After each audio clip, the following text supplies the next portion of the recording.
آسمونم به حالمون میباره، رفاقت ما مثال هر کتابه، خط به خطش مرهم هر دوایه.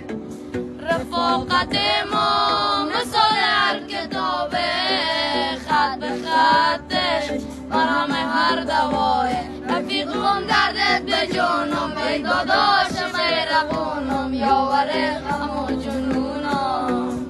وقت پیکای شرابه، یاد دلای خرابه، گردمش رنج و عذابه.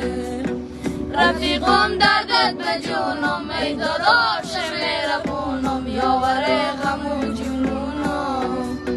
وقت پیکای شرابه، یاد دلای خرابه، گر همش رنج